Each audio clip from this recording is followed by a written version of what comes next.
Bien. Écoutez, merci d'être là. Nous sommes très heureux de recevoir ce soir Jacques Théniers, que nous connaissons bien, qui est déjà venu au CML. Je ne sais pas si ce n'est pas la troisième fois d'ailleurs. Il était venu une fois à Dumont-d'Urville. Et il est juriste, hein, de formation, énarque. Il vous dira un petit peu tout ce qu'il a fait. Il a écrit de nombreux livres. On vous a donné une plaquette à l'entrée, vous la retrouverez. Voilà, alors je voulais vous remercier, public, d'être là, parce que c'était pas simple de reprendre contact, parce que voilà. Mais avec vous, Jacques, nous allons clore la première année de notre cycle consacré au grand bouleversement. Alors, cycle qui s'est déroulé dans un contexte d'agitation sociale et de grève, vous le savez, j'ai rien à vous apprendre là-dessus. Bertrand Badi et Marie Mandras n'ont pas pu venir, mais en dépit de leur absence, nous avons eu un grand corps de 10 conférences, irriguées de bout en bout par la pensée que notre monde a besoin de toute urgence d'autre chose que d'une simple restauration, d'autre chose qu'une simple restauration. On est devant une sorte de vieux tableau de la globalisation heureuse qui se craquelle, se fissure, brûle et s'autodétruit sous nos yeux comme un tableau de Banksy. Alors le parti pris du CML d'un thème qui court sur 1 ou 2 années est un formidable outil de réflexion qui, de conférence en conférence, nous permet d'élargir notre horizon de pensée, le met en mouvement, réveille nos connaissances et remet en cause, et de ça on va parler, des choix que nous avons pu faire qui, sur le long terme, se sont révélés catastrophiques. Il faudrait, sans fausse modestie, ou sans aucune modestie d'ailleurs, qu'il y ait beaucoup d'espaces publics comme le nôtre, car une question cruciale se pose. Serons-nous capables de faire ce que nous vivons, de ce que nous vivons et de ce qui se prépare, une occasion à ne pas arrêter, pour opérer ce que Philippe Descola nous a dit de sa voix douce et persuasive, une bifurcation, autrement dit un changement de route. Tout milite pour que nous inaugurions d'autres formes de société, où chacun sera dans le souci de l'autre, humain et non humain, et conjuguera sensibilité et savoir.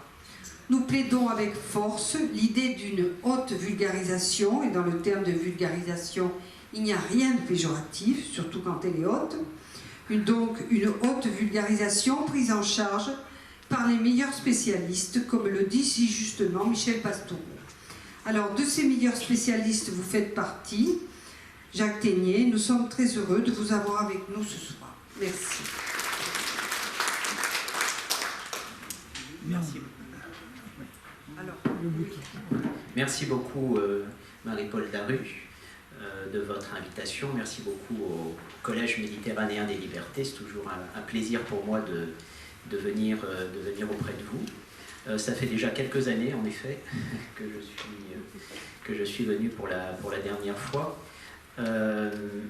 Donc là, je viens vous parler notamment d'un livre que j'ai publié à l'Université de Liège, il y a un peu plus d'1 an maintenant, dont le titre est « Politique pour une petite planète », politique au pluriel, et le sous-titre « Bâtir enfin, entre parenthèses, un monde commun ». Donc nous attendons le PowerPoint qui va venir à l'appui du propos, mais déjà quelques mots pour vous dire ce qui a fait la genèse du livre. Alors depuis une vingtaine d'années, en fait, je me suis penché sur les coopérations entre États voisins. En Europe, bien sûr, mais également sur les autres continents. En gros, mon propos, c'est de voir en quoi cet échelon médian, c'est-à-dire entre le local et le global, est pertinent pour relever tout un ensemble de défis. Il y a un certain nombre de questions que nous pouvons traiter directement au niveau local, que ce soit vraiment le niveau local ou même le niveau national. Il y a d'autres questions, et nous en aborderons quelques-unes, qui peuvent être vues d'entrée de jeu au niveau des Nations Unies et des institutions des Nations Unies, ou bien des grandes ONG qui agissent aussi au niveau mondial. Mais, de mon point de vue, il y a tout ce potentiel d'action au niveau donc, intermédiaire, notamment continental, mais également maritime, parce qu'il y a également des espaces maritimes qui ont une dimension régionale importante, et en fait l'enjeu de ce qui se joue sur les frontières. Et donc ça fait une vingtaine d'années que j'ai eu l'occasion de voir plus concrètement ce qu'il en est ainsi en Amérique du Sud, en Afrique de l'Ouest ou en Asie du Sud. Ce que j'avais essayé de voir, s'agissant notamment de la question de la capacité à régler des conflits historiques au long cours dans les trois régions, par exemple, que je viens d'évoquer. Donc ça, c'est, disons, c'est une façon d'approcher les choses et de présenter un certain nombre d'actions à cet échelon-là, et notamment sur la frontière. Là, ce qui a fait la genèse de ce livre-ci est un peu inverse, c'est-à-dire je suis parti d'un certain nombre de grands défis qui nous sont présentés aujourd'hui, le défi climatique et les défis écologiques de façon générale, mais aussi le défi migratoire ou le défi des inégalités mondiales, par exemple. Et j'ai essayé de voir en quoi également cet échelon intermédiaire, donc cet échelon des voisinages entre pays ou entre régions d'un même pays, permettait d'apporter une pierre à l'édifice. Et pour être encore plus précis, mon point de départ, ce sont les premières grandes noyades, si je peux dire, en Méditerranée, c'est-à-dire 2013, puis ensuite 2015, avec l'afflux de réfugiés en provenance de Syrie. Et j'étais accablé, comme je peux l'être toujours d'ailleurs, par les présentations générales faites de ces catastrophes en Méditerranée, c'est-à-dire comme une espèce de fatalité qui suscite soit l'apitoiement, soit le rejet. Et très peu finalement de mise en perspective, très peu de présentation ou de recherche d'explication. C'est-à-dire si ces gens-là sont là, s'ils en sont au point où ils en sont, c'est bien qu'il y a un certain nombre de causes ou de facteurs qui expliquent les mouvements auxquels ils sont conduits, et qui sont des causes, des facteurs politiques, économiques et sociaux. Et il me semble que notre tâche, c'est justement d'essayer de comprendre et de faire des chaînages, en fait, d'essayer de repérer en amont les facteurs de fuite, les facteurs d'exil, pour essayer d'y remédier, et de telle façon que précisément ces personnes, pour la plupart d'entre elles, ne demanderaient sans doute pas mieux que de rester chez elles, d'y vivre et d'y prospérer.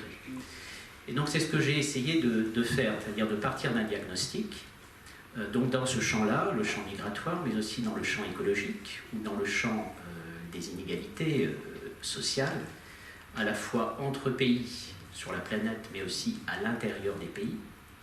Et en gros, ça revenait à faire une espèce de diagnostic, un peu ce que vous disiez à l'instant, Marie-Paul, c'est-à-dire tout en ne négligeant pas les aspects positifs de la mondialisation telle qu'elle s'est amplifiée au cours des 30 dernières années et qui a notamment contribué à faire sortir de la misère, voire de la grande misère, des centaines de millions de personnes, notamment en Chine ou plus globalement en Asie, donc ça n'est quand même pas un bilan mince de ce point de vue-là, mais également de voir l'envers du décor, ou l'envers des décors de cette mondialisation présentée comme trop souvent heureuse, et où en gros, tout circule de façon instantanée, les données électroniques, les capitaux, les marchandises, et allègrement, puisque de fait les frontières ont été annihilées d'une façon ou d'une autre, soit par la technique, soit par les négociations commerciales. Alors, les personnes aussi peuvent circuler à peu près librement, mais selon leurs revenus, selon leur statut social, et en revanche, les frontières restent à peu près hermétiquement fermées, ou en tout cas on fait comme si elles devaient être fermées indéfiniment, à tous les laisser pour compte de cette mondialisation-là. Donc à vrai dire, c'est le point de départ du livre, donc un point de départ de diagnostic. La seconde partie du livre se propose de présenter un certain nombre de chemins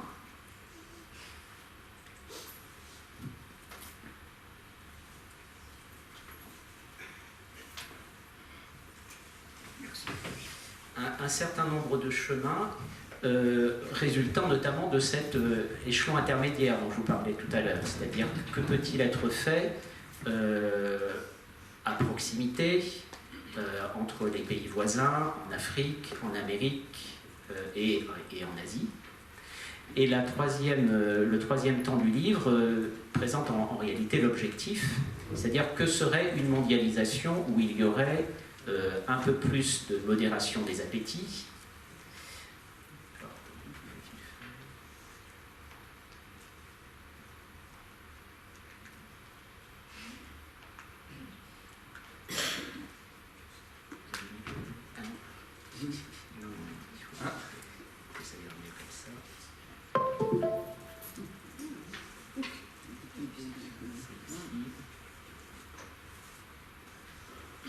Voilà, c'est bon.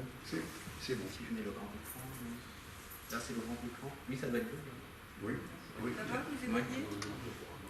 En baissant peut-être un petit peu la lumière dans la salle, Oui, si c'est possible. Ouais. On ne peut pas, non. Non. Non, on y voit très bien. Vous voyez bien? Ouais.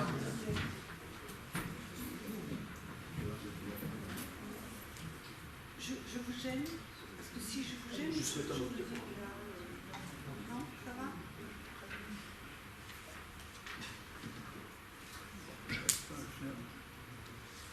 À fermer ça.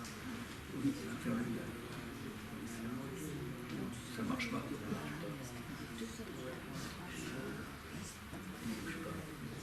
Je sais pas.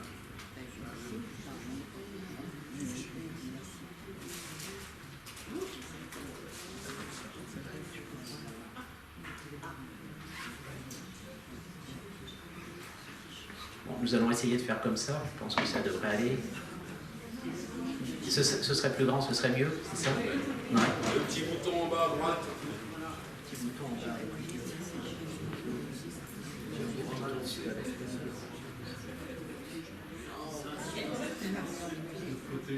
De l'autre côté, c'est ici. À droite, oui, c'est Un menu diaporama. voilà. Diaporama. À gauche, à partir du début. Jacques, le petit. C'est passé. À partir de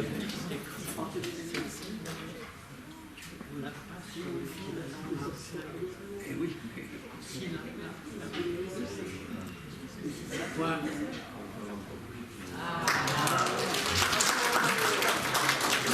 Merci.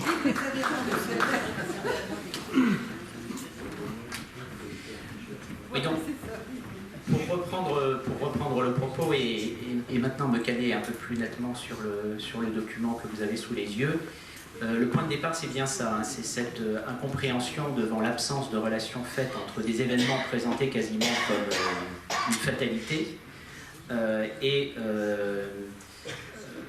une tentative donc d'essayer d'y répondre en valorisant cet échelon de coopération entre les États voisins, sans faire abstraction donc de ce qui peut être fait au niveau local, comme je le disais à l'instant, et de ce qui peut être fait d'entrée de jeu au niveau mondial, mais en soulignant l'importance de ce niveau d'action que l'on a à peu près en tête s'agissant de l'Europe, et encore s'agissant de l'Union européenne, mais que, en tant qu'Européens, en tout cas, nous avons tendance à négliger s'agissant des autres régions du monde. Et nous verrons un exemple, nous verrons un exemple tout à l'heure à propos de l'Asie du Sud. Les grands enjeux écologiques de cette partie du monde qui représente à peu près 1,8 milliard d'habitants. Hein. Vous voyez, l'Asie du Sud, c'est l'Inde, le Pakistan, le Bangladesh. Et en fait, les grands fleuves qui traversent cette Asie du Sud et donc qui alimentent les grandes métropoles en eau, sont totalement tributaires de l'approvisionnement en eau provenant des glaciers de l'Himalaya. Or, les glaciers de l'Himalaya fondent à grande vitesse et donc ça renvoie en effet à des décisions concernant la lutte contre le changement climatique au niveau mondial. Mais du point de vue des effets sur le débit des fleuves, là, les actions qui devront être entreprises, elles ne pourront pas être entreprises au niveau mondial, elles ne pourront pas être entreprises au niveau local, elles devront être entreprises par coopération entre les États voisins. Alors ça paraît totalement improbable, puisque tout le monde connaît les relations plus que conflictuelles entre l'Inde et le Pakistan, mais il n'empêche que depuis à peu près un demi-siècle, l'Inde et le Pakistan sont liés par un traité qu'ils appliquent à peu près correctement pour le partage des eaux de l'Indus. et de toutes les eaux donc, du bassin de l'Indus et de ses affluents. Donc, pour prendre simplement un exemple de ce type, qui invite à la responsabilité des États d'une même région. Alors vous allez me répondre, et vous aurez raison, que le livre a été écrit avant l'invasion de l'Ukraine par la Russie, et que là nous avons l'exact inverse de mon propos, c'est-à-dire une volonté au contraire de prédation de celui qui se voit comme le plus fort et qui a la nostalgie de l'Empire sur celui qui est le plus faible, dont il pense qu'il est le plus faible et dont il veut maintenir l'assujettissement. Mais précisément, c'est face à cette vision-là qui peut donner le sentiment parfois de progresser, mais ce n'est pas pour autant évidemment que nous allons nous y résoudre. C'est face à cette vision-là qu'il nous faut proposer avec force des lectures et des projets alternatifs. Donc je souhaiterais placer cette conférence sous les auspices de Denis Diderot. J'ai lu il y a quelques années déjà un merveilleux livre que vous connaissez sans doute, qui est le supplément au voyage de Monsieur de Bougainville. Donc Denis Diderot qui réagit aux mémoires que Bougainville vient d'écrire après avoir pris possession de Tahiti au nom du roi de France, et il prend acte de ce que Bougainville a planté le drapeau du roi de France donc sur le sol de Tahiti, et il pose la question de savoir comment les Français, les sujets du roi de France, auraient réagi si un Tahitien avait fait de même en plantant le drapeau de la reine de Tahiti ou du roi de Tahiti sur le sol français. Et donc il appelle à une connaissance, et non pas à une conquête, à une connaissance de notre vieux domicile et de ses habitants. Et j'aime beaucoup cette expression. Nous appelons donc à la connaissance de notre vieux domicile, encore plus vieux évidemment 200 ans après qu'il ne l'était du temps de Diderot, et puis encore plus petit. Et c'est la raison pour laquelle d'ailleurs j'ai choisi ce titre, Politique pour une petite planète. Donc je vous ai donné tout à l'heure l'élément déclenchant, c'est-à-dire les premiers grands naufrages en Méditerranée à partir de 2013. Mais le deuxième fil conducteur, d'une certaine manière, c'est mon inquiétude également de voir notre vision politique du monde toujours très largement héritière de ce qui a été fait au XIXe siècle, c'est-à-dire à l'intérieur des États. Alors certes, il faut maintenir ce qui a été acquis, notamment en matière de droit international.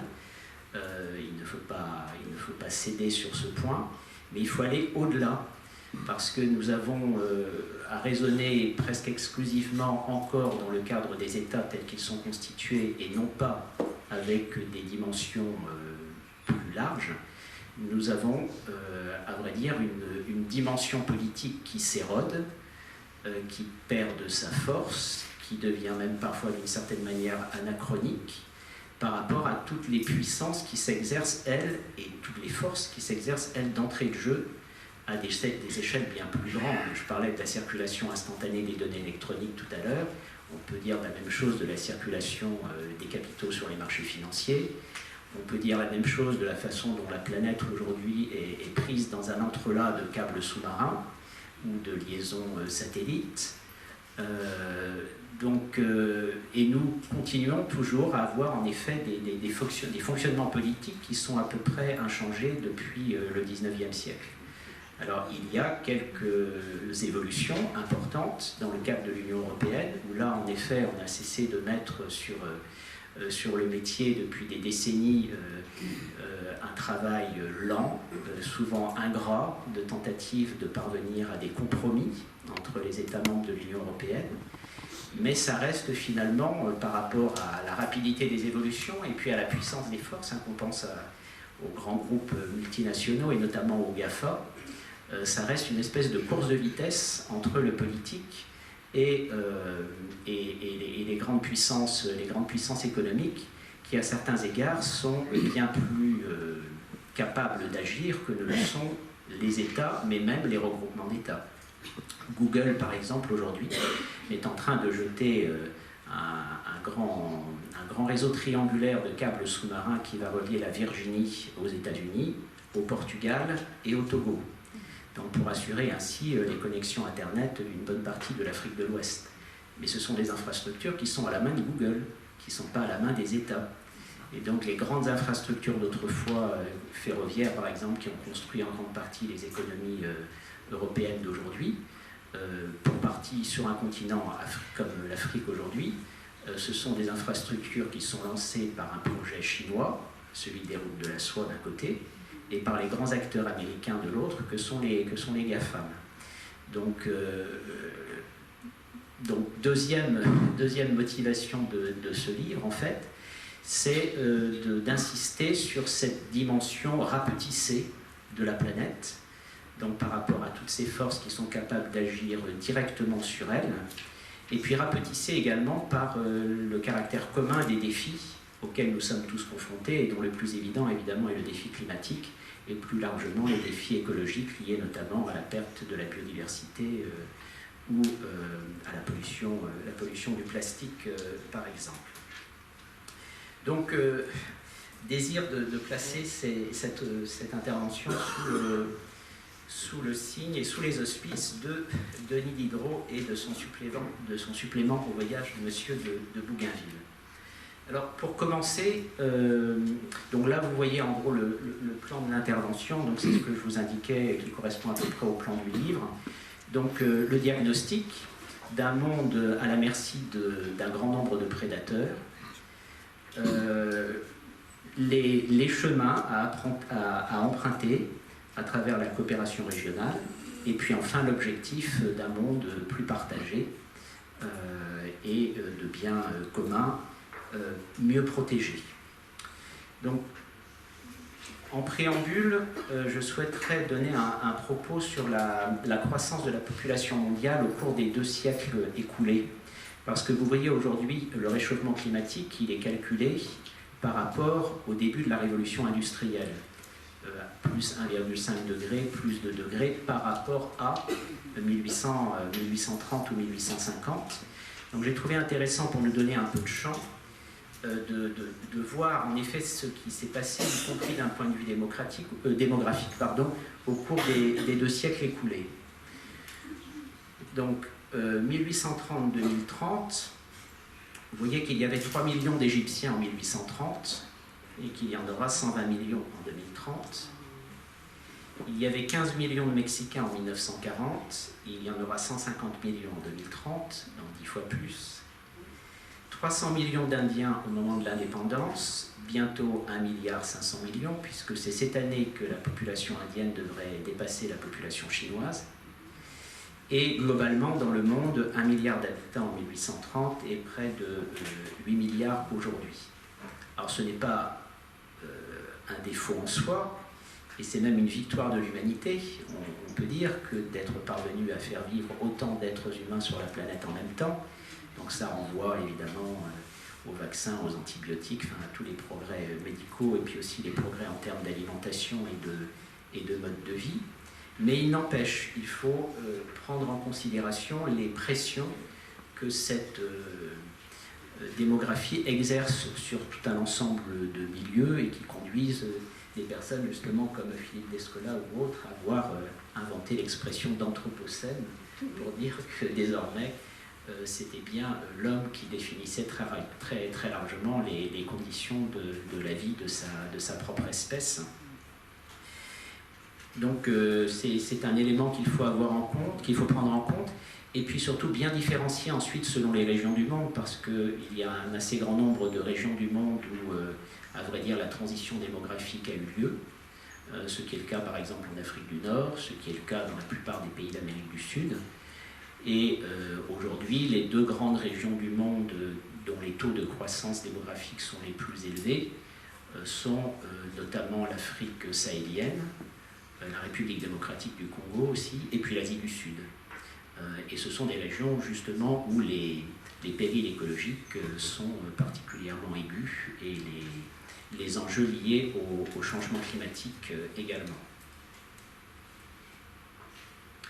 Donc là, j'ai repris une citation de Montaigne pour illustrer le diagnostic, l'envers de la mondialisation heureuse, si je puis dire, de la première partie du propos. Montaigne qui, dans les essais, écrit « Qui mit jamais à tel prix le service de la mercadance et de la trafic ». Donc c'est son vocabulaire de vieux François, hein, c'est un vocabulaire du XVIe siècle. Mais il est très intéressant de lire et de relire Montaigne parce que Montaigne, il voit Christophe Colomb en Amérique, il voit les premiers Amérindiens au port du Havre, et il est inquiet. Et il est inquiet dès 1550, parce qu'il comprend bien que les Européens ne partent pas avec un sentiment d'altérité sur le continent américain, alors que lui manifeste de la curiosité au contraire pour ces autres populations.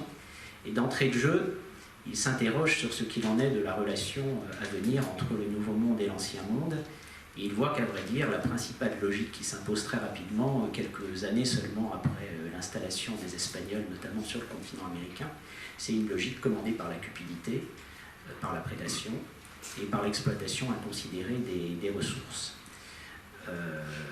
Voix évidemment qui n'est pas plus entendue que celle de Bartolomé de las Casas au même moment, qui considère que, contrairement à ce que soutiennent les colons, les Amérindiens ont bien une âme.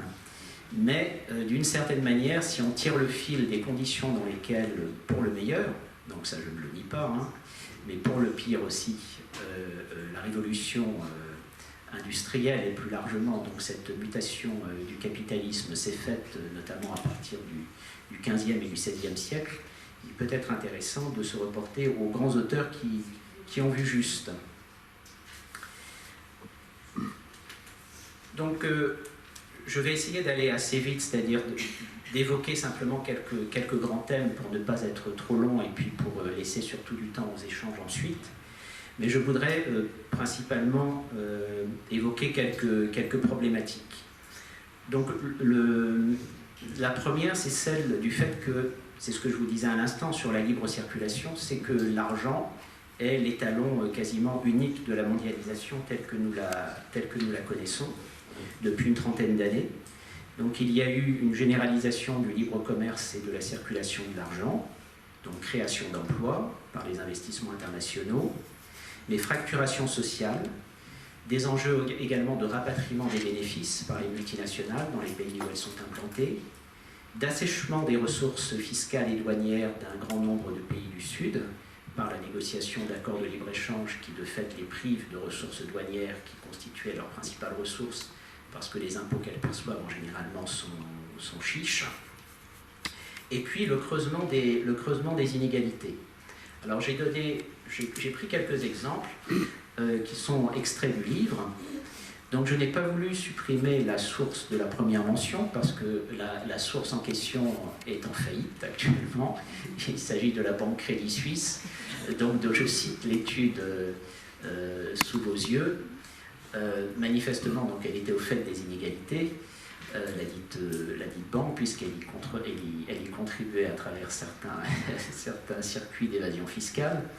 Mais vous voyez donc en gros ce qu'il en est de la répartition des richesses. Alors évidemment, ce sont des évaluations très approximatives à partir des ressources nationales, mais cela donne des indications. En gros, 0,7% de la population mondiale, c'est-à-dire 50 millions de personnes, contrôle à peu près 40% de la richesse mondiale, et 70% de la population mondiale contrôle à peu près 3% de la richesse mondiale, c'est-à-dire pour 5 milliards de personnes. Donc, même si cette information est brute et mérite évidemment d'être regardée avec...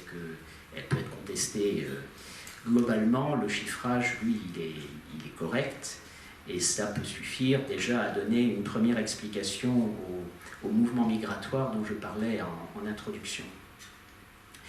Sachant qu'au cours de ces 30 dernières années, ce sont, comme assez souvent d'ailleurs dans le champ économique pour l'instant, on verra ensuite avec la Chine, mais en fait en Chine les inégalités internes au pays sont aussi considérables, ce sont les États-Unis qui donnent le ton.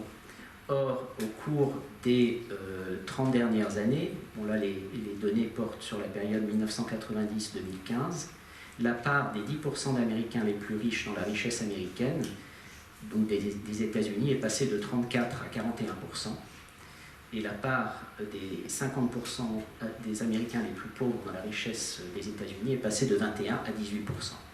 Donc avec notamment toutes les mesures fiscales qui avaient été prises sous le gouvernement Bush au début des années 2000, c'est-à-dire de réduction des impôts sur la fortune et qui avait conduit notamment le milliardaire Warren Buffett à constater un jour que compte tenu de toutes les exemptions et exonérations fiscales dont il pouvait bénéficier, il avait découvert un jour qu'il payait moins d'impôts sur le revenu que sa secrétaire. Et donc, il avait été à l'origine d'une pétition demandant aux autorités américaines de lui faire payer des impôts, parce qu'il considérait qu'il y avait un risque sinon de rupture du pacte social aux États-Unis. Et ça remonte déjà à une quinzaine d'années. Donc voilà ce volet, si je puis dire, ce volet creusement des inégalités comme l'un des envers de la mondialisation réussie. Et puis nous avons également un autre revers qui était déjà perçu, comme je vous le disais à l'instant, par des personnes comme Montaigne ou comme Diderot, c'est-à-dire l'idée que la terre est inépuisable, les ressources sont inépuisables, et qu'on peut les considérer sous le seul registre de l'exploitation.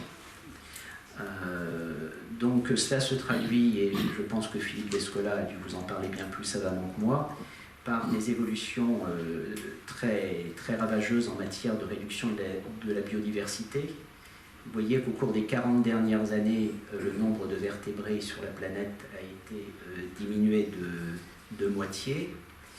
Si on prend un exemple qui peut paraître anecdotique, mais qui également donne une indication sur les évolutions en cours, vous aviez 20 millions d'éléphants il y a 200 ans, et vous en avez 400 000 aujourd'hui. Et plus particulièrement, s'agissant de la France, on constate des phénomènes, évidemment, qui correspondent aux dimensions du territoire français, mais chaque année, 60 000 hectares d'espaces naturels et agricoles disparaissent par artificialisation des sols, et en l'espace de 20 ans, c'est-à-dire les 20 premières années du XXIe siècle, on estime que le nombre moyen d'oiseaux dans les campagnes françaises a diminué d'un tiers. Bon, là, c'est en grande partie évidemment l'impact de l'utilisation des pesticides. Donc c'est un autre envers, disons, d'une mondialisation capitaliste sans prise en compte de ce que les économistes appelleraient, de façon savante, les externalités négatives. Donc externalités négatives en termes d'inégalité sociale et externalités négatives en matière de dégâts sur les environnements naturels. Donc ça ne veut pas dire qu'il faut renoncer à cette mondialisation ni à l'économie capitaliste, mais qu'il faut, enfin de mon point de vue, mais qu'il faut intégrer toutes ces dimensions pour précisément ralentir la vitesse de circulation de l'argent et les conditions dans lesquelles elle se déploie. Autre exemple d'ailleurs que je peux citer de l'impact de l'économie actuelle sur l'environnement. Vous avez sûrement, comme moi, lu un certain nombre d'articles ou d'interventions récentes sur la dimension écologique du numérique ou de la généralisation du numérique. Il me semble que l'une des grandes supercheries de l'époque, c'est de présenter le numérique comme étant dématérialisation. Alors qu'en fait, il n'y a rien qui requiert plus de matière, et on le voit maintenant très nettement avec les enjeux géopolitiques, notamment avec les terres dites rares, de matières premières provenant de Chine, de l'Est de la République démocratique du Congo ou autre. Donc il y a des discours qui s'imposent, mais qui, à vrai dire, sont des discours qui ne correspondent pas à des réalités humaines, ni même des réalités économiques.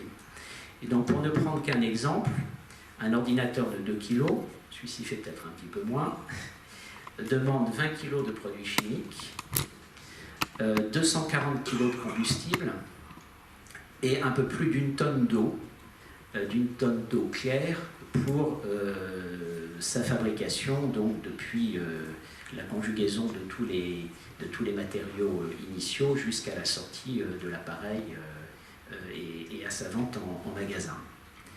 Les centres de données sont les plus grands consommateurs d'électricité au monde. Le plus grand centre de données aujourd'hui dans le monde est installé en Chine et il est d'une superficie de 600 000 m². Donc ce sont des choses que, de mon point de vue, là aussi, il faut apparaître en pleine lumière pour qu'ensuite on en débatte et qu'on tire toutes les conséquences de ces évolutions, parce qu'à vrai dire, sinon, nous fonçons tête baissée, de plus en plus vite, mais et à vrai dire, les conséquences, on ne les voit que 10 ans ou 20 ans plus tard, lorsque, éventuellement, les plus grands dégâts sont déjà causés.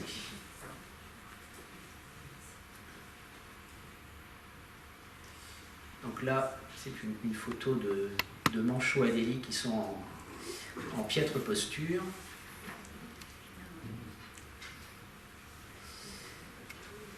Pour poursuivre cette première partie de l'argumentation, ce que je vous disais à l'instant, je l'ai baptisé les laissés pour compte des dominations et des exploitations, et cela apparaîtra peut-être un petit peu mieux malheureusement sur cette carte, qui date un peu déjà.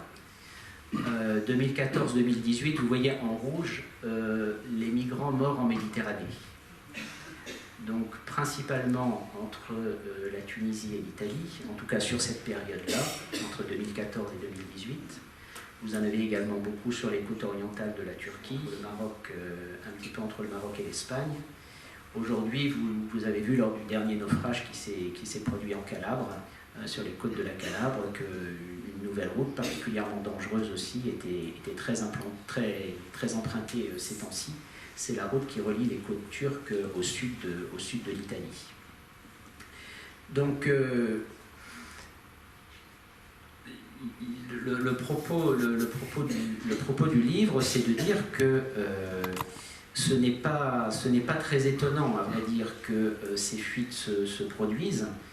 Alors, parfois parce qu'il y a des guerres, tout simplement, parce qu'il y a des situations de catastrophes naturelles, mais disons de façon plus structurelle, parce qu'il y a, et c'est particulièrement le cas par exemple dans un certain nombre de pays d'Afrique, déstabilisation des mondes paysans, déstabilisation également du monde de la pêche. En gros, ce que je constate depuis une vingtaine d'années que je me rends dans un certain nombre de pays, ou que j'étudie ces questions, c'est que, notamment sous la houlette de l'Organisation mondiale du commerce, donc de l'OMC, s'est imposée l'idée d'un commerce sans entrave, donc qui conduit à supprimer les droits de douane et les obstacles aux échanges, quelle que soit la force des partenaires. C'est-à-dire les États-Unis et le Togo sont censés jouer à peu près dans la même cour, comme la Chine et le Congo. Et dans les faits, évidemment, il n'en est rien. Donc, deux principales conséquences. Une première conséquence, comme je le disais à l'instant, en signant des accords de libre-échange, on facilite des investissements internationaux, certes, mais on réduit le montant des droits de douane, et comme les recettes fiscales de ces États, pour la plupart, sont faibles, eh bien, on va dire, on réduit leur capacité budgétaire. Et puis, d'autre part, les investissements internationaux, ou l'abaissement des droits de douane, sont favorables aux grandes industries agroalimentaires mondiales, et qui progressivement imposent leurs produits sur les marchés africains. Et qui fait qu'un poulet importé du Brésil sera moins cher sur le marché de Dakar qu'un poulet produit par un fermier à 20 km de Dakar. Donc, qui fait également que l'on voit au Burkina Faso des grands sacs de riz thaïlandais et qui concurrencent déloyalement le riz qui est fabriqué au Burkina Faso et qui de fait se trouve plus coûteux à l'achat pour le Burkinabé que ne l'est le riz importé. Évidemment, tout cela, ça déstabilise les mondes paysans. Et donc les personnes, on le constate aussi au Mexique. Le Mexique est lié par un accord de libre-échange avec les États-Unis et avec le Canada depuis 30 ans. Eh bien, un certain nombre de Mexicains en ont profité. L'économie mexicaine a changé de structure, elle est devenue beaucoup plus industrielle qu'elle ne l'était, elle est devenue moins dépendante de l'exportation du pétrole, mais la grande perdante de cet accord de libre-échange, et donc d'ouverture des frontières avec les États-Unis, c'est l'agriculture mexicaine, et particulièrement les petits paysans mexicains. Et donc ce sont les grands producteurs de maïs du Middle West qui, à vrai dire, se sont en partie substitués aux petits producteurs de maïs mexicains. Et le maïs au Mexique, c'est très important pour la tortilla quotidienne, donc ça fait partie de l'alimentation quotidienne. Or, les grands groupes de commerce agroalimentaire, ils ne sont liés que par leurs intérêts. Or, il y a quelques années, ils ont décidé de distraire une partie de leurs exportations de maïs vers le Mexique au profit de la production d'agrocarburants. Donc, ils ont exporté moins de maïs vers le Mexique. Les prix du maïs au Mexique ont augmenté considérablement, tout simplement parce qu'il n'y avait plus la capacité de production paysanne qu'il y avait auparavant. À tel point que les Mexicains sont descendus dans les rues en criant « Sin maïs no hay país », donc sans maïs il n'y a pas de pays. Mais de fait, c'était le déroulement impitoyable d'une logique purement marchande et de déstabilisation, comme je le disais, des mondes paysans tout à l'heure. Et on pourrait le dire également, et j'en dirai un mot dans le troisième temps du raisonnement, on pourrait le dire également de ce que ça signifie en termes de propriété foncière, puisqu'il y a tout un ensemble de pays. Je pense au Maroc, par exemple, pour la gestion de l'eau, et c'est une question qui se posera de façon de plus en plus aiguë. Je pense également à l'Amérique centrale ou au Mexique, où la gestion des biens était une gestion traditionnellement commune, c'est-à-dire villageoise. Et de fait, progressivement, au cours des 30 dernières années, ce qui s'est généralisé, selon une logique, là encore, de mondialisation considérée comme uniforme, c'est une logique de propriété privée, et donc d'appropriation privée de ressources qui, à vrai dire, ont vocation à être communes, c'est-à-dire des terres que l'on cultive et, a fortiori, l'eau. Donc c'est vraiment ce point-là qui consiste à faire la relation entre des décisions politiques, des décisions économiques, leur déploiement, et puis les conséquences pratiques pour les personnes qui finalement grossissent dans un premier temps les banlieues des métropoles, Mexico 20 millions d'habitants, Lagos 20 millions d'habitants, et puis qui pour certaines, de guerre lasse, assez rapidement prennent les routes de la frontière des États-Unis ou bien les routes du Sahel pour arriver en Libye ou en Tunisie. Donc il n'y a rien d'étonnant. Disons que c'est malheureusement d'une logique assez impitoyable. Donc voici pour ce qui est du diagnostic. Alors je pourrais continuer, hein, je pourrais continuer à donner des exemples de ces dysfonctionnements majeurs, mais donc il faut avoir conscience pour essayer de proposer des voies alternatives. Par exemple, la proportion des Mexicains obèses a doublé en 30 ans. La proportion de Mexicains diabétiques également. Tout simplement parce que les nourritures plutôt équilibrées, traditionnelles, se sont vues remplacées par les fast-foods et par les sodas. Et de la même façon dans un pays comme le Kenya. Or, la plupart des systèmes de santé des pays du Sud sont inaptes à faire face à ces nouvelles pathologies. Je prends un seul exemple. Au Kenya, vous avez un peu plus de 50 millions d'habitants et vous avez 40 cardiologues. 40 cardiologues pour 50 millions de personnes. Ça fait un cardiologue par million d'habitants. Et aux États-Unis, vous en avez un pour 13 000. Bon, vous voyez un petit peu l'inégalité des situations. Et lorsqu'on parle de mondialisation, on ne va parler que du commerce. On ne va pas prendre en compte toutes ces dimensions, et qui sont des dimensions qui sont nécessaires à faire monter pour bien faire apparaître les enjeux politiques, sociaux, et ne pas après considérer comme fatalité le fait que des gens se noient en Méditerranée. Alors essayons de frayer quelques chemins. Donc c'est le deuxième temps du raisonnement. Donc là aussi je vais essayer d'être assez rapide pour laisser du temps aux échanges. Donc je pense que parmi les pistes que nous pouvons explorer, c'est d'abord alors ça peut paraître idéaliste ou lointain par rapport à ce que je viens d'évoquer, mais non, parce qu'en amont des politiques, il y a ce que nous avons à l'esprit, ce que nous ambitionnons, ce que nous rêvons, ou ce que nous projetons. Donc je pense vraiment qu'il y a une question d'imaginaire, donc à ouvrir et à ne pas enfermer dans une seule voie, c'est-à-dire de la mondialisation capitaliste telle qu'elle s'est déployée au cours de ces 30 dernières années, sans beaucoup de réactions finalement. C'est-à-dire que, comme je le disais, il y a des centaines de millions de personnes qui en ont bénéficié tout simplement parce que les emplois industriels de Chine ou d'Asie du Sud-Est ou du Bangladesh. Par exemple, le Bangladesh est devenu le deuxième producteur de textiles au monde. Moi, je suis allé une fois au Bangladesh, c'est un pays impossible par sa concentration de population. Vous avez 170 millions de personnes sur le quart de la superficie française, et une bonne partie du territoire en plus est sous les eaux pendant la période de la mousson. Mais globalement, le Bangladesh, avec 3 récoltes de riz par an, parvient à nourrir ses 180 millions d'habitants, enfin, globalement. Donc ces aspects-là, je ne les nie pas, mais il n'empêche qu'il y a tous les aspects que nous venons de voir à l'instant et qui méritent d'être sérieusement aussi prendre en considération. Donc si je regarde les années écoulées, je vois quand même quelques facteurs positifs, quelques, disons, balises qui se sont allumées sur certains continents à certains moments, et qui n'allaient pas du tout de soi il y a 20 ans ou 30 ans notamment. C'est par exemple la réconciliation de l'Argentine et du Brésil. Encore dans les années 70, les deux armées étaient massées aux frontières. Les généraux étaient au pouvoir dans l'un et l'autre pays. Et aujourd'hui, alors évidemment avec le président Bolsonaro, les choses se sont dégradées et les choses sont toujours fragiles, mais il n'empêche. Il y a d'autres frontières également, celle de l'Équateur et du Pérou. L'Équateur et le Pérou se faisaient encore la guerre, par exemple, au milieu des années 90.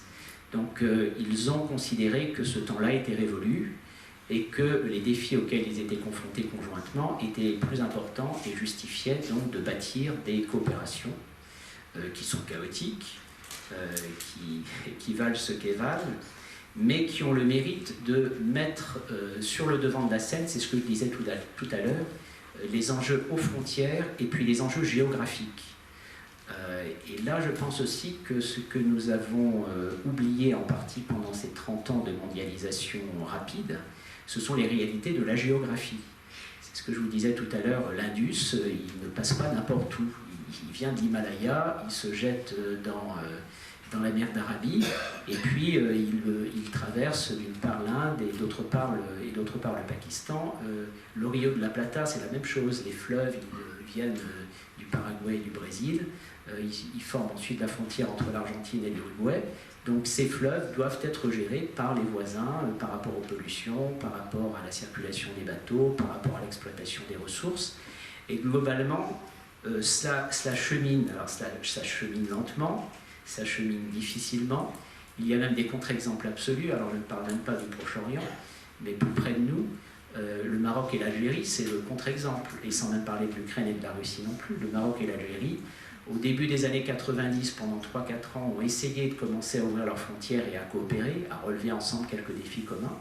Et puis les pouvoirs de part et d'autre se sont raidis. Bon, la guerre civile également en Algérie, évidemment. Mais depuis c'est plutôt au contraire de pays qui se tournent le dos et dans une logique d'affrontement larvé. Mais il y a vraiment un enjeu, me semble-t-il, de ce point de vue-là, dans notre aptitude à nous projeter au-delà de ces modèles politiques hérités du XIXe siècle dont je parlais à l'instant, c'est-à-dire très centralisés, plus ou moins selon les pays, très centralisés en France, quoi qu'on en dise encore aujourd'hui, c'est-à-dire beaucoup de choses qui remontent au centre, finalement assez peu d'autonomie dans les périphéries et a fortiori aux frontières. Et si vous prenez encore un exemple, par exemple ce qui se passe actuellement au Pérou, ce que je comprends, j'y suis allé en 2017, c'est que le Pérou est un pays toujours colonisé de l'intérieur. C'est-à-dire qu'en fait, la grande bourgeoisie de Lima tire tous les bénéfices des extractions minières à travers tout le pays et n'en redistribue quasiment rien sur l'ensemble du territoire et a fortiori auprès des populations amérindiennes. C'est-à-dire tout est capté par le centre de Lima, et c'est l'une des explications d'ailleurs des insurrections actuelles, c'est que les populations qui en plus subissent les désastres écologiques de l'exploitation forcenée de toutes les mines dont le Pérou regorge, n'en tirent aucun bénéfice en termes de services publics et en termes de redistribution d'une manne à travers des impôts qui seraient perçus. Donc là, on a, de mon point de vue, le contresens du politique, c'est-à-dire un centre qui n'est là que pour considérer en fait le reste de son territoire et de ses populations comme une proie. c'est-à-dire un centre qui est censé être un centre national fonctionnant au profit de l'ensemble du pays et de l'ensemble des populations, mais qui en fait absorbe toutes les ressources et ne les redistribue pas. Et malheureusement, je pourrais prendre plein d'exemples sur la planète. Avant même que la guerre n'éclate, c'est ce que je comprenais également de Moscou par rapport à une grande partie des provinces russes. C'est ce qu'on peut comprendre également de Beyrouth, ou en tout cas de ceux qui ont l'argent à Beyrouth par rapport à une ville comme Tripoli au nord du Liban, qui est dans un état de très grande pauvreté. Donc des logiques vraiment de captation des richesses par des classes politiques, politico-économiques. Ce que je constate, c'est que dans un grand nombre de pays, justement, les personnes qui sont aux manettes n'ont rien à gagner finalement à stimuler les productions nationales, par exemple les productions agricoles dont je parlais tout à l'heure, parce qu'un grand nombre d'entre elles, à vrai dire, sont spécialistes de l'import-export. Donc en fait, alors c'est caricatural dans un pays que je connais un peu et qui ne cesse de s'enfoncer, qui est Haïti. Les classes dirigeantes haïtiennes, depuis des décennies, n'ont aucun intérêt, par exemple, à développer la production de riz dans le centre d'Haïti, parce qu'elles perçoivent leur dîme sur le riz qui est importé.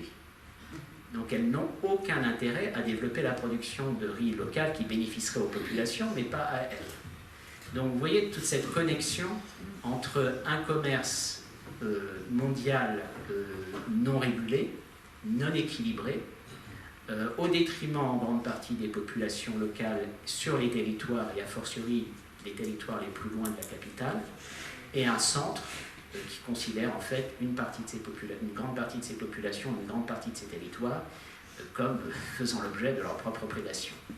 Et ces mouvements de fuite des populations que nous constatons en Europe, mais à vrai dire en Amérique, on peut le constater en Asie aussi, elle s'explique en grande partie par ça. Je ne sais pas combien de temps dont je dispose pour l'exposé. Qu'est-ce qu'il y a de mieux pour l'exposé initial? Vous avez le temps encore. Oui, d'accord.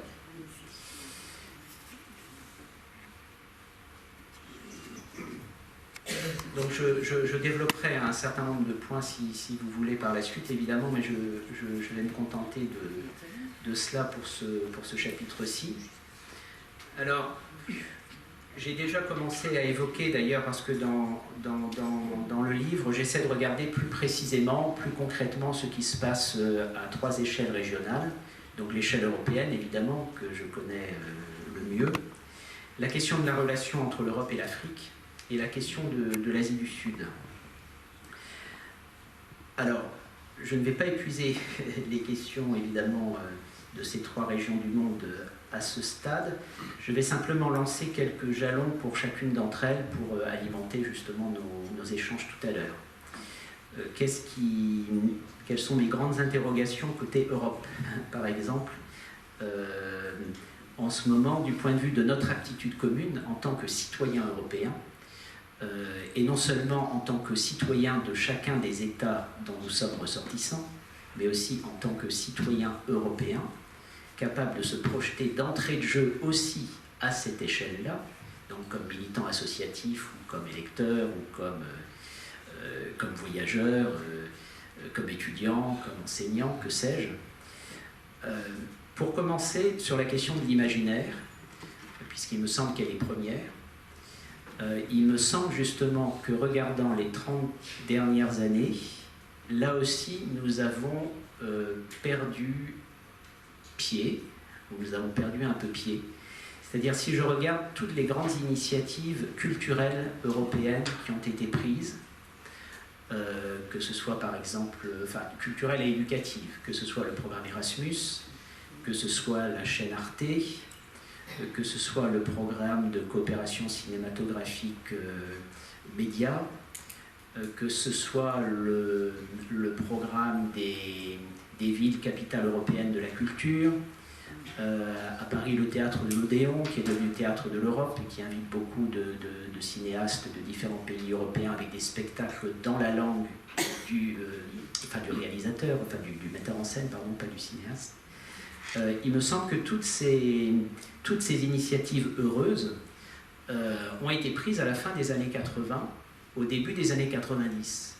Alors j'espère que vous me démentirez dans l'échange, mais je n'en vois pas beaucoup, en tout cas, alors des initiatives locales, oui, heureusement, évidemment, associatives, des jumelages de lycées, de villes, oui, heureusement, mais des initiatives pan-européennes, si je puis dire, je n'en vois pas beaucoup au cours des 30 dernières années. C'est un peu comme si l'édification de la monnaie, donc de l'euro, avait tout absorbé. Et puis la réalisation aussi du marché intérieur européen. Et ensuite les crises financières à répétition, celle de 2008 en particulier. C'est un peu comme si toutes nos énergies, comme si toutes nos attentions avaient été absorbées par la monnaie et par l'économie et par le budget. Et en grande partie, je pense, parce que justement, nous avons trop misé sur le rôle des États. Donc les États, ils ont évidemment leur importance dans l'aventure européenne, mais de mon point de vue, ils ne doivent pas être les seuls à mener l'aventure européenne. Ce sont les citoyens et les citoyennes européennes qui doivent aussi l'apporter et donc proposer. Et en regardant donc les 30 années écoulées, y compris en préparant cette conférence, je me suis dit que là, il y avait sûrement quelque chose, un fil à reprendre. Et il me semble qu'on pourrait s'inspirer d'ailleurs de ce qui se passe dans d'autres régions du monde, notamment dans les Caraïbes, mais aussi en Amérique du Sud. Je pourrais vous en parler, enfin, j'ai quelques exemples d'initiatives de ce type heureuses en matière de coopération culturelle, ou en Asie même. Et il me semble là que nous avons relâché notre effort en la matière. Deuxième exemple, deuxième interrogation, disons, à propos de l'Europe, c'est la question de la solidarité. Alors nous avons un peu progressé, si je puis dire malheureusement, avec le Covid, et alors difficilement dans un premier temps, et d'une certaine manière, les dirigeants européens se sont ressaisis avec les plans de relance, et puis en tordant un peu le bras finalement à Madame Merkel sur la fin, sur l'idée d'une dette européenne. Mais il me semble quand même que là aussi, pendant trop d'années, nous avons vécu avec ce que j'appelle le legs empoisonné de Madame Thatcher. Bon, le Royaume-Uni est sorti de l'Union européenne.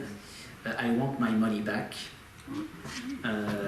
Et I want my money back pendant près de 20 ans, d'après ce que j'ai vu, en tout cas de loin, mais des logiques très strictement comptables de la part des États, calculant chichement en fait leur contribution au budget de l'Union européenne, essayant de voir s'ils recevaient à peu près autant que ce qu'ils donnaient, pesant vraiment tout au trébuchet, freinant finalement les grands projets d'infrastructures européennes.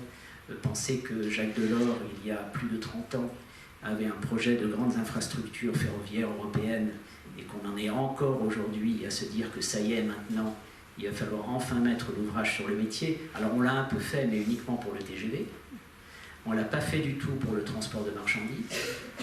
Donc ce qui fait que le marché unique, il s'est accompagné de quoi? Il s'est accompagné d'une noria de camions sur les routes européennes. Il suffit de voir que ce soit le couloir rhodanien ou l'autoroute du Nord, tous les camions qui naviguent du Danemark au Portugal et puis de Roumanie en Allemagne. C'est une catastrophe écologique de surcroît. Et donc c'est comme s'il y avait eu en effet un manque de capacité de projection. Alors le comble aujourd'hui, alors la guerre en Ukraine change un peu la donne, mais sinon le comble aujourd'hui, c'est que le projet d'infrastructure ferroviaire pour l'Europe, c'est la Chine qui l'a eu. La Chine qui a établi une relation particulière avec les pays d'Europe orientale, donc ça doit être Chine plus 10, si je me souviens bien. Donc elle a pris le contrôle du port du Pirée, les capitaux chinois ont pris le contrôle du port du Pirée, et ils ont vu tous les enjeux qu'il y avait tout simplement à faire une jonction par la voie ferrée entre le port du Pirée et la mer Baltique. Et donc avec les capitaux chinois qui suivent, les pays baltes, la Pologne, la Slovaquie, tout à fait intéressés à ce que ça se fasse. Et comment se fait-il que les Européens ne l'ont pas mis en route, je vous dis, il y a 30 ans, alors même que Jacques Delors et ses équipes l'avaient proposé à l'époque. Donc, une espèce de courte vue, il me semble, et une espèce de sous-estimation de cette dimension fondamentale pour nous, Européens, qui est la dimension continentale. Ce qui est fou lorsqu'on y réfléchit un instant, c'est que même les mafias l'ont compris. Même les mafias l'ont compris. Je pense que vous avez, certaines ou certains d'entre vous ont dû lire ou voir le film qui en est issu, mais lire notamment les livres de Roberto Saviano, notamment Gomorra, dans l'enfer de la Camorra.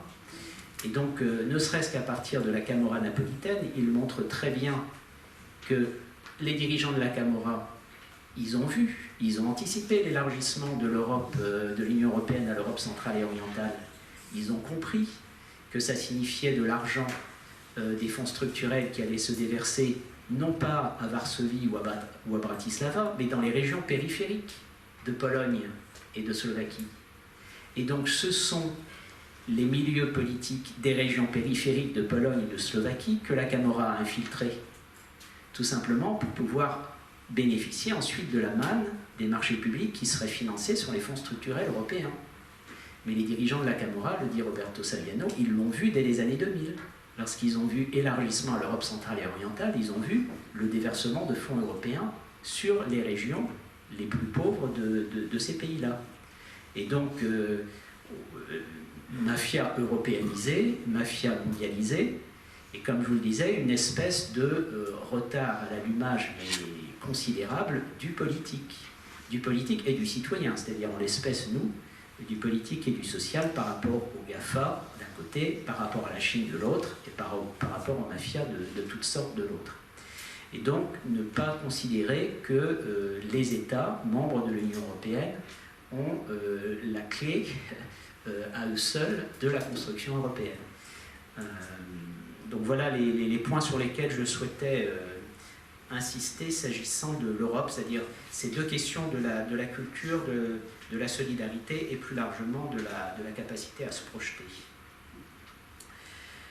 Alors pour ce qui est de l'Afrique et de l'Europe, là encore plutôt procéder par questionnement. Donc essayer de comprendre ce qu'il en est des mouvements de population internes à l'Afrique et externes à l'Afrique. Essayer également et ça on ne le fait pas, enfin je constate qu'on ne le fait pas, on ne fait pas le bilan des politiques qui ont été menées au cours des 20 dernières années. Or en fait, les événements qui se produisent aujourd'hui, ils sont largement le fruit de politiques qui ont été conduites au cours des 20 dernières années écoulées. Alors lorsque vous regardez un peu les choses, vous découvrez par exemple que au milieu des années 90, le Fonds monétaire international demandait à des pays comme le Burkina Faso et le Mali, dont on sait l'état dans lequel ils sont aujourd'hui, de réduire leur budget de santé et d'éducation pour équilibrer leur budget. Dans les années 1990. Bon, on ne fait pas de retour en arrière pour essayer de voir ce qu'il en a été. Et c'était d'autant plus intelligent que c'était le moment où les courbes démographiques partaient très fortement à la hausse. Ce qui fait qu'aujourd'hui, on a un grand nombre de jeunes Maliens qui ne sont pas alphabétisés. Ou s'ils sont alphabétisés, ils sont alphabétisés dans les madrassas qui ont été installés par nos amis saoudiens ou qataris. Je force à peine le trait. Donc il y a là une incohérence et surtout une gravité à ne pas se donner le temps, politique, citoyen, acteur de tous ordres, de ce qui a été manqué à un certain moment de l'histoire et de ce qui doit donc être repris aujourd'hui.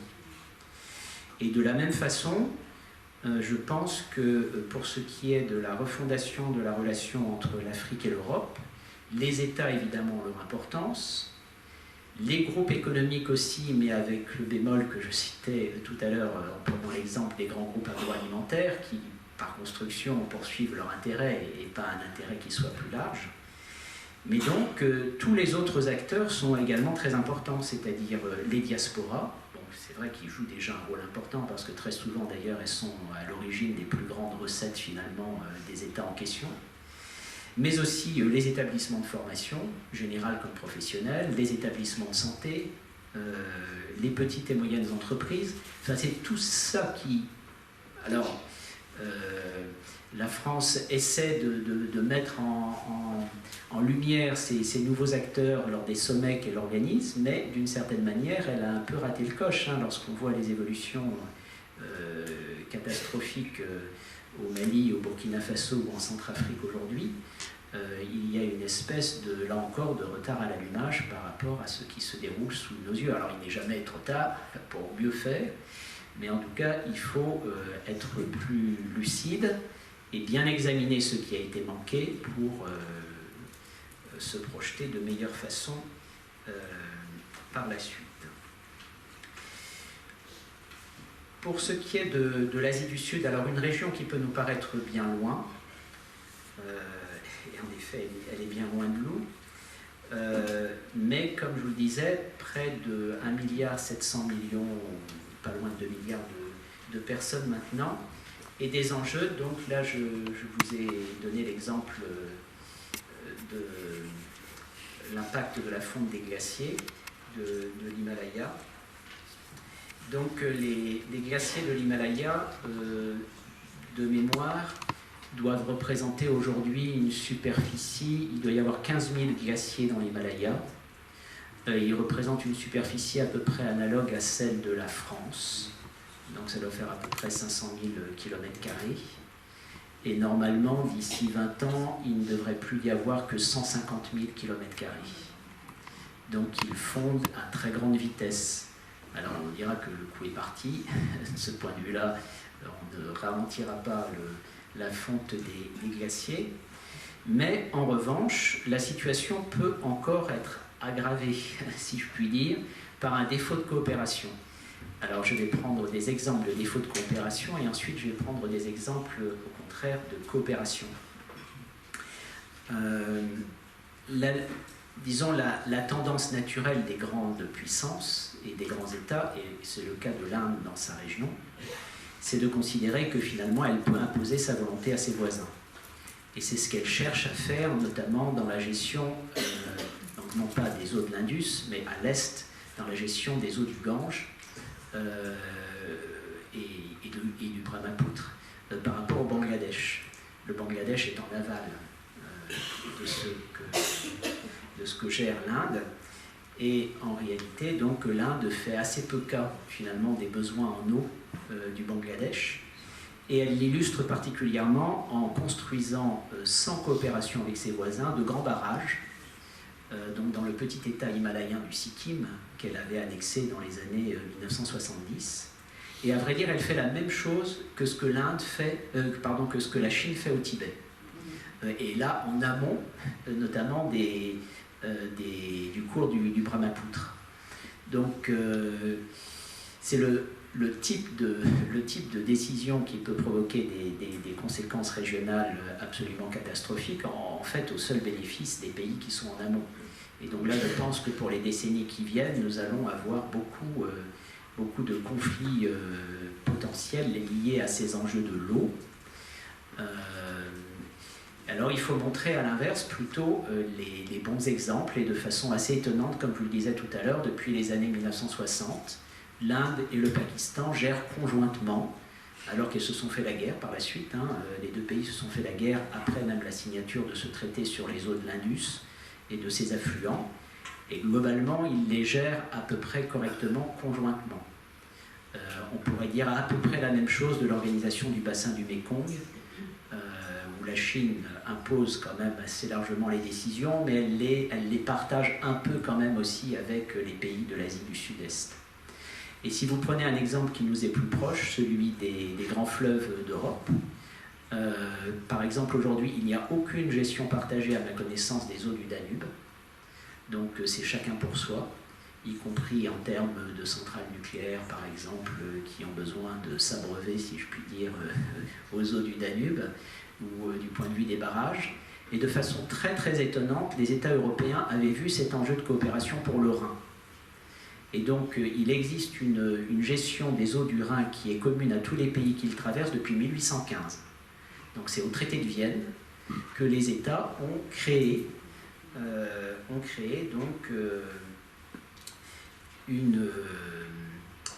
je ne me rappelle plus quelle est l'appellation exacte de cette organisation internationale, mais qui gère conjointement tout ce qui concerne le cours du Rhin.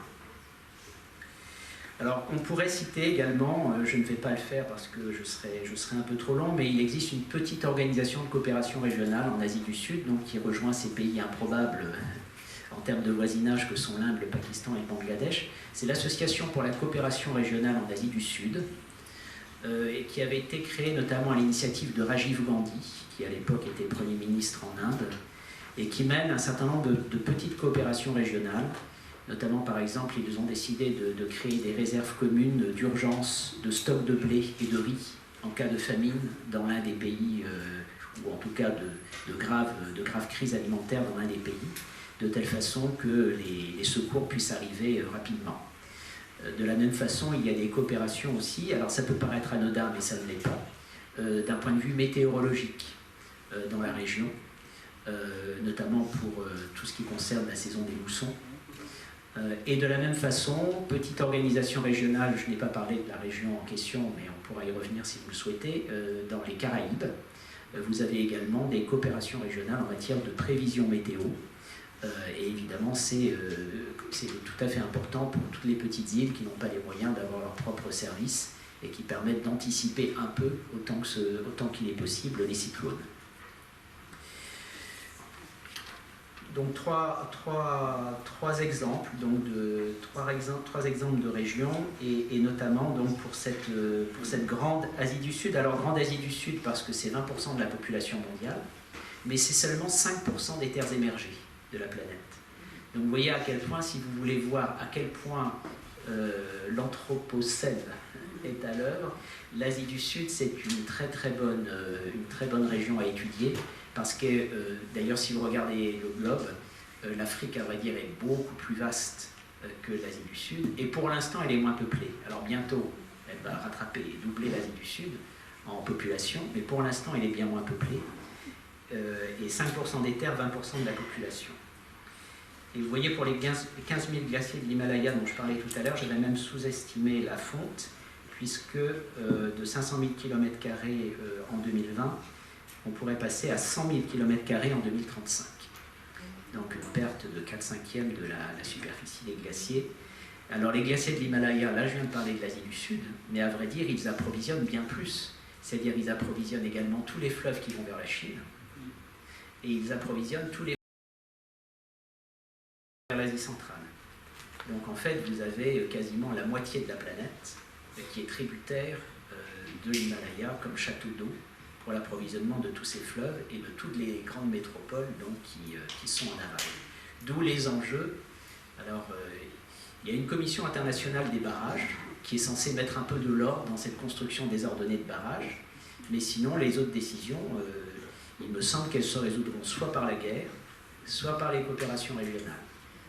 Il n'y aura pas tellement de moyen terme par rapport aux enjeux écologiques auxquels une région comme celle-là sera confrontée.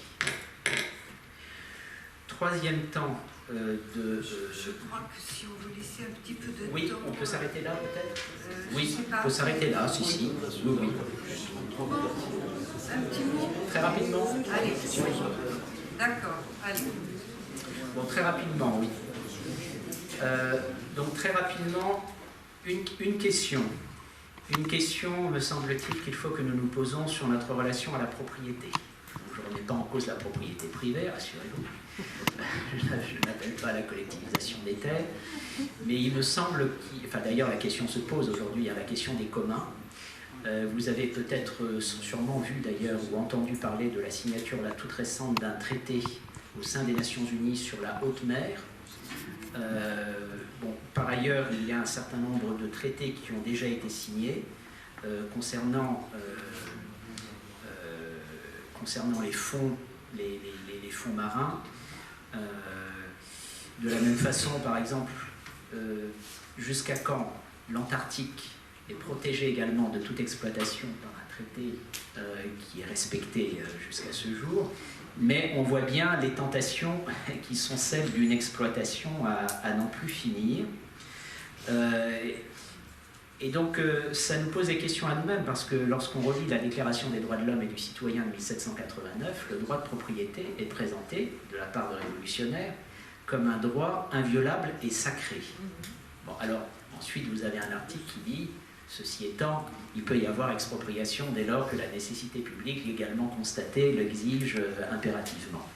Mais il y a vraiment cette question qui me semble devoir être posée de façon plus précise, la question du partage du foncier dans les zones très peuplées dont nous venons de parler.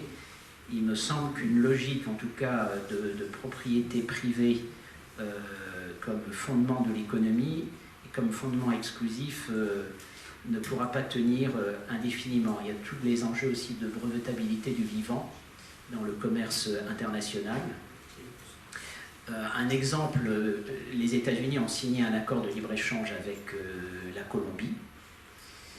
Les grandes compagnies pharmaceutiques américaines étaient très intéressées parce que la Colombie est l'un des pays qui a la plus grande biodiversité au monde.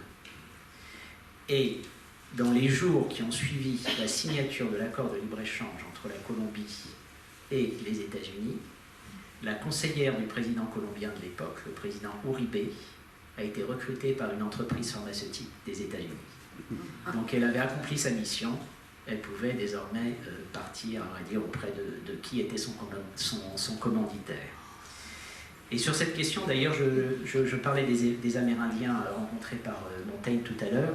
Il y a un grand chef amérindien, un grand chef iroquois qui fait la guerre aux Américains en 1812 et qui les interpelle à un moment, et je trouve que cette interpellation est toujours fondée 200 ans plus tard. Il les interpelle, donc il disait « Vendre un pays, pourquoi ne pas vendre l'air, les nuages, la grande mer jusqu'à la terre ?» D'une certaine façon, 200 ans après, ce sont bien toujours ces questions qui nous sont posées. Donc deuxième, là je vais beaucoup plus vite, parce que ça peut paraître assez évident, c'est un peu ce que je vous disais tout à l'heure à l'échelle européenne. Donc les choses ne changeront, de mon point de vue, que si à vrai dire nous nous en saisissons. Je viens de vous citer l'exemple, ou plutôt le contre-exemple de l'accord de libre-échange Colombie-États-Unis tel qu'il s'est mis en place. Mais précisément, si les États-Unis se sont résolus à signer cet accord avec la seule Colombie, c'est que l'ambition de créer une zone sans droit de douane sur tout le continent, ça c'était le projet de George Bush père, le premier président de la famille Bush, son ambition c'était de créer une zone de libre commerce de l'Alaska à la Terre de Feu. Et à vrai dire, il y a eu une telle mobilisation syndicale, associative, amérindienne, plus la diplomatie brésilienne qui a agi de façon subtile, et in fine la crainte, à vrai dire, que les principaux bénéficiaires de cette grande zone commerciale, alors que les États-Unis produisaient de moins en moins et que les Chinois produisaient de plus en plus, que ce soit en fait l'industrie et les produits chinois qui en bénéficient le plus, a fait capoter ce projet de libre-échange des Amériques. Et donc il y a eu une très grande mobilisation citoyenne, sociale, transnationale, et qui a vraiment porté ses fruits. Donc exemple contre exemple. Enfin, pour terminer, comme piste d'action, c'est également le prolongement de ce que je vous disais tout à l'heure à propos de l'Europe, et bien ce sont les enjeux de culture, d'éducation, d'imaginaire. Le fait que nous ayons, de mon point de vue, trop laissé en plan ces questions au cours des 30 dernières années au profit du grand marché, qui d'une certaine manière a tout avalé, et que nous aurions intérêt à regarder ce qu'il en est finalement dans d'autres régions du monde en la matière. Lorsque je me suis déplacé en Inde, au Pakistan et au Bangladesh, j'ai été frappé de constater qu'en fait, les inimitiés, elles sont largement portées par une partie des dirigeants des États, pas tous, parce qu'il y a dans chaque État, l'Inde comme le Pakistan, il y a les faucons et les colombes. Alors les colombes, elles ne sont pas vraiment colombes, les faucons, ils sont vraiment faucons. Donc les inimitiés, elles sont bien nourries, alors également par les islamistes évidemment, ou aujourd'hui par les nationalistes hindous. Mais en revanche, il y a des forces qui travaillent positivement les populations, si je puis dire. Le cricket. Le cricket transcende les clivages nationaux. Bollywood, c'est la même chose. Les films de Bollywood, ils sont regardés autant au Pakistan qu'en Inde. Et les héros du cinéma de Bollywood, ils sont autant des héros au Pakistan ou au Bangladesh qu'ils ne le sont en Inde. Et quasiment ceux qui rallient tous les suffrages, par exemple, ce sont les joueurs musulmans de l'équipe nationale de cricket indien. Et ils sont soutenus par les Indiens puisqu'ils sont indiens, et ils sont soutenus par les Pakistanais puisqu'ils sont musulmans. Bon, alors, ça peut paraître anecdotique, mais ça n'est pas anecdotique parce que ça travaille profondément les populations. Et vous voyez les gens qui n'ont pas de poste de télévision chez eux, qui se massent devant les magasins de télévision tout simplement pour voir pendant les championnats ou les compétitions de cricket, pour voir les matchs, parce que on aimerait bien se faire la guerre, mais finalement, à tout prendre, on préfère quand même jouer au cricket l'un contre l'autre. Donc, je vais m'interrompre là.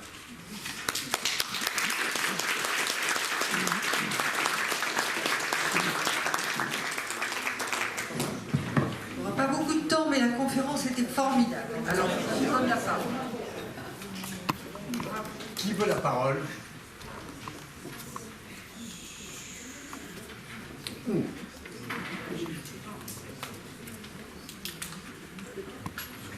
Allez. Vous le dévouez. Merci pour le plaisir que nous avons pu prendre à votre exposé très clair et très riche. Une question toute simple, parce que il est tard. Le capitalisme est-il compatible avec la survie de la planète? Bon, on reprend rendez-vous. Bah, la question mérite d'être posée et la réponse est autant dans la salle qu'auprès de moi. J'imagine chacun a sa réponse. Mais à vrai dire, il y avait tout un ensemble de sas. D'une certaine manière, les États-nations, en tout cas en Europe occidentale, aux États-Unis, en Australie ou autres, ce sont des États-nations d'économie capitaliste, bon, certes. Mais il n'empêche qu'ils avaient un certain nombre de leviers de commande.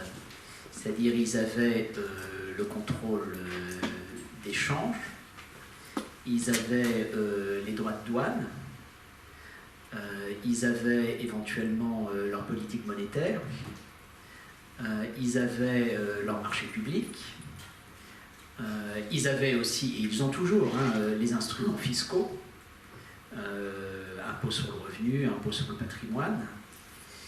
Mais les conditions dans lesquelles la mondialisation et d'une certaine manière aussi l'Europe se sont déroulées se sont traduits par un affaiblissement à peu près inévitable donc, de ces instruments à la main des États et le lent remplacement pour le mieux dans le cas de l'Union européenne par des instruments d'action au niveau européen, comme on le voit par exemple sur les tentatives aujourd'hui de l'Union européenne avec le règlement général sur la protection des données ou avec une taxation des GAFA au niveau international, une lente mise en place d'instruments à cette échelle-là, et puis à l'échelle mondiale également une difficulté tout simplement parce qu'il n'y a pas d'accord là pour le coup entre les partenaires.